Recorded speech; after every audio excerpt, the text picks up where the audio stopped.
আমি রাতের বেলা ঘুমিয়েছি, মদিনার নবী কামলেওয়ালা আমার বাড়ি হাজির হয়ে গেছে। জোরে কোন সুবহানাল্লাহ।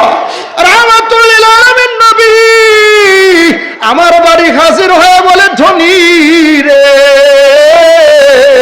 আল্লাহ তোকে অর্থ সম্পদ দিয়েছে, আল্লাহ তোকে অনেক টাকা পয়সার মালিক বানিয়েছে। আমার মাওলানা আবুল কাসিম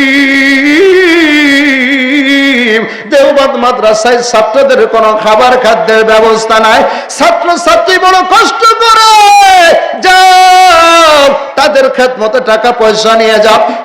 হযরত উলামায়ে কেরাম বিশেষ করে কাসেম নানুতুবি রহমাতুল্লাহি আলাইহি দেওবন্দের বাণী, যখন ইংরেজরা হযরতে উলামায়ে কেরামদেরকে নির্মমভাবে শহীদ করে দিচ্ছিলেন, উপমহাদেশের প্রায় 50,000 মাদ্রাসাকে তারা বন্ধ করে দিয়েছে, অনেক মাদ্রাসায় আগুন লাগিয়ে দিয়েছে, হাজার শত শত উলামায়ে কেরামকে, শেখুল হাদিসদেরকে, মুহাদ্দিসদেরকে গাছে ঝুলায়া, গলায় রশি দিয়ে গাছে ঝুলায়া উলামায়ে কেরামকে গুলি করে হত্যা করেছে। হযরতে উলামায়ে কেরামদেরকে জেলখানায় রাখছে।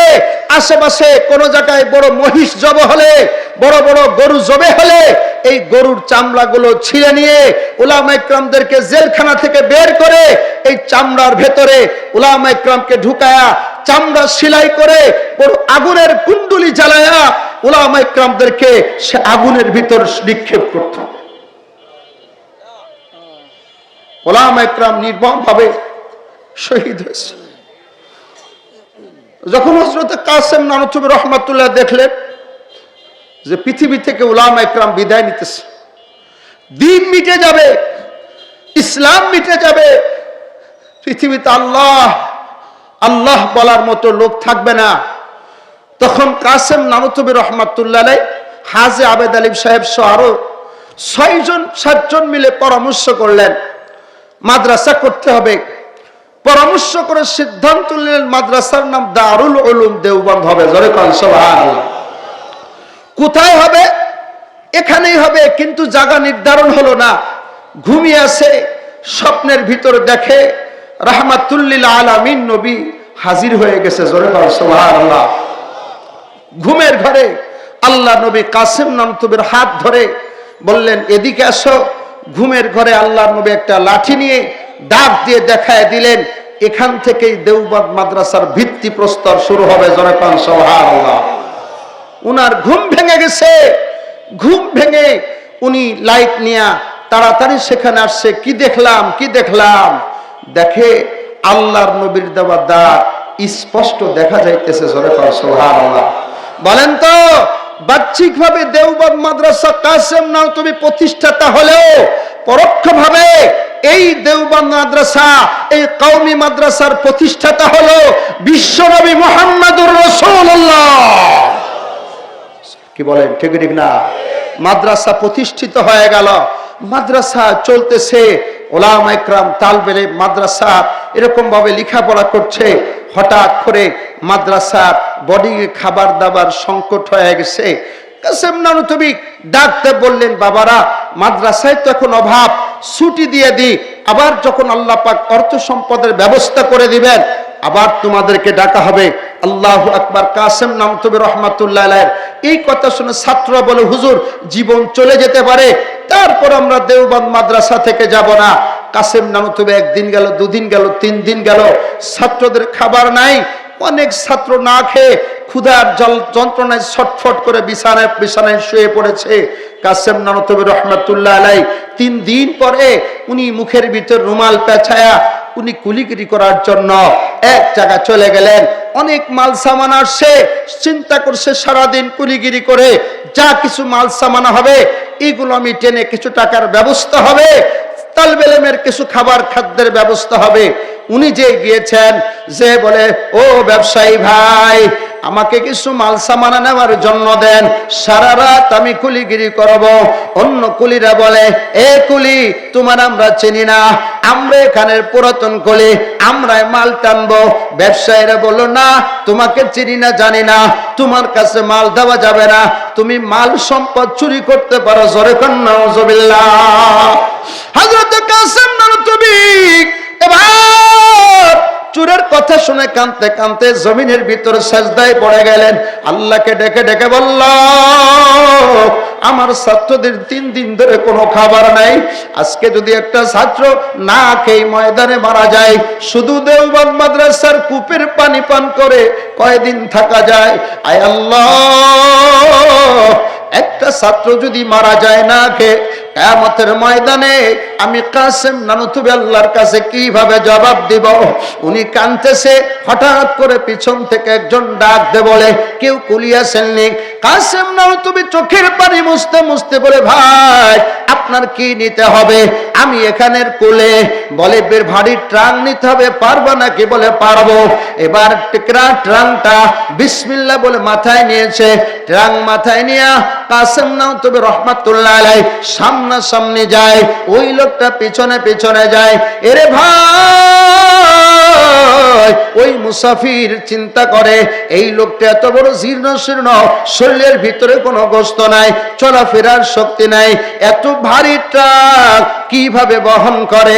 আস্তে করে যখন মাথার দিকে তাকিয়েছে, দেখে এরকম ভাবে মাথার উপরে ট্রাক নাই, আধা হাত উপরে, 1 হাত উপরে, বাতাসের উপরে ট্রাকটা ভাসতে ভাসতে যাইতেছে। জোরে কান সুবহানাল্লাহ। এবার আল্লাহর বান্দা ডাকতে বলে, এরে ভাই, তুমি তো কোনো মানুষ নও, তুমি তো জিন হইবা, অন্য কোনো মাখলুক হইবা। বলে, না আমি আসলে মানুষ। বলে, বিশ্বাস করে না, বিশ্বাস করে না, আমি আসলেই মানুষ। সাথে সাথে চেহারার কাপড়টা খুলছে, দেখেন আমি মানুষ। বলে, না জিনরা তো মানুষের আকার আকৃতি ধারণ করতে পারে। কি আপনার পরিচয়? কোথায় আপনার বাড়ি? কোথায় আপনার ঠিকানা? কাসেম নানুতুবি বলে, ভাই রে, আমি দারুল উলুম দেওবন্দ মাদ্রাসার খাদেম, আমার নাম মাওলানা আবুল কাসেম। এই কথাটা শোনার সাথে সাথে ওই পথিক মুসাফির ডাক দেয়, বলে, ও মাওলানা আবুল কাসিম, আজকে 3টা রাত পর্যন্ত আপনার কারণে আমি ঘুমাইতে পারি না। আজকে 3টা রাত যখনই ঘুমাই, আমার কাছে কাসেম নানুতুবির খবর চলে আসে। আপনি এর কেমন কি জন্য এটা এমন হয়েছে?